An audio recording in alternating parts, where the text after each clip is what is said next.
Dear students, today we will discuss about the isotherms of real gases. What is isotherm? Isotherm वह वक्र है जो स्थिर ताप पर P एवं V के मध्य खींचे गए वक्र है। आदर्श गैसों के लिए यह वक्र एक समकोणीय हाइपरबोला होता है, परंतु CO2 के वक्र इस प्रकार के प्राप्त नहीं होता है। उच्च ताप लगभग 100 डिग्री सेंटीग्रेड पर वक्र आदर्श गैस का समान माना जा सकता है। चित्र में दिखाया आदर्श गैस के समतापी वक्र। चित्र में CO2 के समतापी वक्र दिखाया गया है। 13.1 डिग्री सेंटीग्रेड वाले समतापी वक्र HIJK पर विचार करते हैं। ये चित्र दिया, ये प्रेशर है वाई एक्सिस में, एक्स एक्सिस में तो वॉल्यूम है जो खींचा तो इस प्रकार का वक्र आया। H बिंदु पर CO2 गैसीय अवस्था में है। दाब बढ़ाने पर आयतन में कमी होती है। बिंदु I तक CO2 बॉयल नियम का पालन करती है। बिंदु I पर गैस के संघनन प्रारंभ हो जाता है तथा दो प्रावस्थाएं गैस तथा द्रव उपस्थित हो जाती है। गैस का संघनन J बिंदु तक होता रहता है। इस प्रकार क्षैतिज रेखा IJ प्राप्त होती है। J बिंदु पर पूरी गैस द्रवित हो जाती है। मतलब कि I से J तक क्या हुआ, लिक्विड इम्प्लाइड एंड एम्प्लाइड पे गैस इक्विलिब्रियम उपस्थित होता है। इस प्रकार क्षैतिज रेखा IJ प्राप्त होती है। J बिंदु पर पूरी गैस द्रवित हो जाती है। इसके बाद दाब बढ़ाया जाता है तो आयतन में कोई परिवर्तन नहीं होता है, इसीलिए ऊर्ध्वाधर रेखा JK प्राप्त होती है। ताप बढ़ाने पर क्षैतिज भाग कम होता रहता है और क्रांतिक ताप वाले समतापी वक्र पर बिंदु B के रूप में रह जाता है। ताप पर दाब बढ़ाने से आयतन घटता है परंतु द्रवण नहीं होता है, क्योंकि 31 डिग्री सेंटीग्रेड है CO2 के लिए क्रांतिक ताप है। समतापी वक्रों के क्षैतिज भागों के सिरों को यदि मिलाया जाता है तो एक पैराबोला प्राप्त होता है। इस पैराबोला के अंदर दो प्रावस्थाएं द्रव CO2 तथा गैस CO2 साम्यावस्था में होती है। इस पैराबोला के बाईं ओर द्रव CO2 तथा दाहिनी ओर गैस CO2 रहेगी। नेक्स्ट, अवस्था सातत्य, कंटिन्यूटी ऑफ स्टेट। पदार्थों के अवस्था में इस प्रकार के सतत परिवर्तन जिनमें दो प्रावस्थाओं में विभेद करना संभव नहीं हो, अवस्था सातत्य कहलाता है। मतलब क्या, दो प्रावस्थाओं को कभी भी किसी बिंदु पर साम्य में उपस्थित नहीं होता है। इस प्रकार की परिवर्तन को अवस्था सातत्य कहते हैं।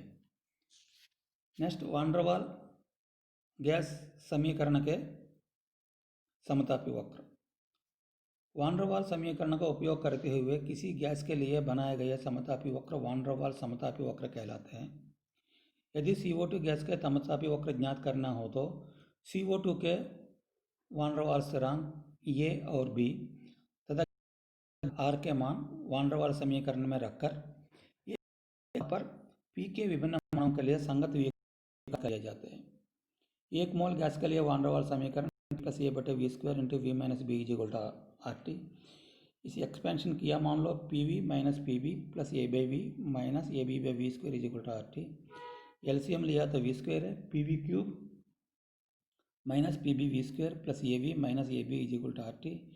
PV³ minus PBV² plus AB minus AB equal to RT_V²।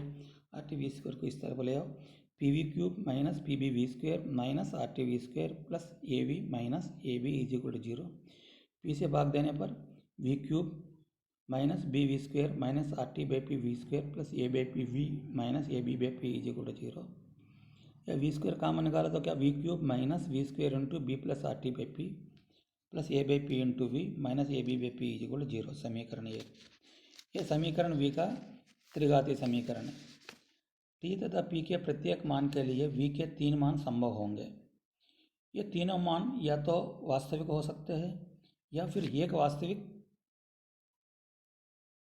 तथा दो काल्पनिक हो सकते हैं। इन मानों के आधार पर CO2 के लिए खींचे गए वक्र चित्र में दिखाए अनुसार है। ये है वक्र है। चित्र पी और वी के बीच में की जाए स्थिर ताप पर है। ये वान डर वाल गैस के समतापी वक्र है। इन वक्रों की तुलना प्रायोगिक समतापी वक्रों के करने पर ज्ञात होता है। प्रायोगिक वक्रों के क्षैतिज भागों के स्थान पर सैद्धांतिक वक्रों में लहरदार भाग होता है। क्षैतिज रेखा एमएफ 13.1 डिग्री सेंटीग्रेड के समतापी वक्र को 3 बिंदुओं एम, डी तथा एफ पर काटती है। ये पी के प्रत्येक मान के लिए वी के 3 मान को प्रदर्शित करता है। 13.1 डिग्री सेंटीग्रेड के सैद्धांतिक तथा प्रायोगिक समतापी वक्रों की तुलना करने पर ज्ञात होता है कि सैद्धांतिक वक्र में ईडीसी भाग दाब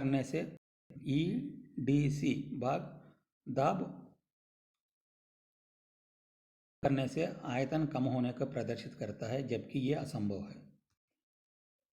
ताप बढ़ाने पर वक्र का लहरदार भाग छोटे होने लगता है, अर्थात v के 3 मान एक दूसरे का समीप आने लगता है।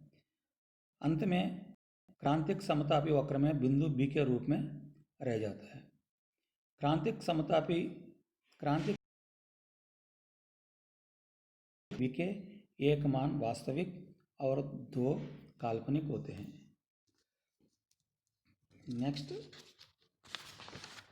लास्ट पॉइंट है इसका वान डर वाल समीकरण की सीमाएं।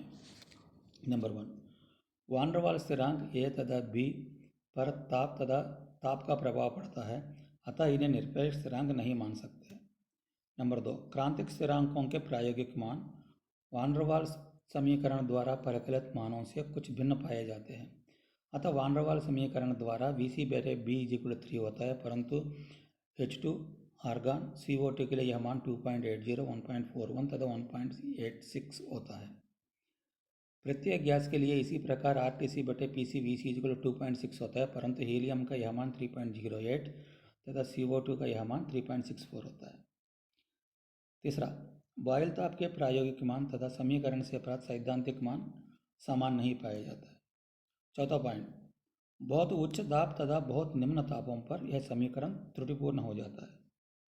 पांचवा, प्रायोगिक समतापी वक्रों के क्षैतिज भागों के स्थान पर सैद्धांतिक समतापी वक्रों के लहरदार भाग पाया जाता है।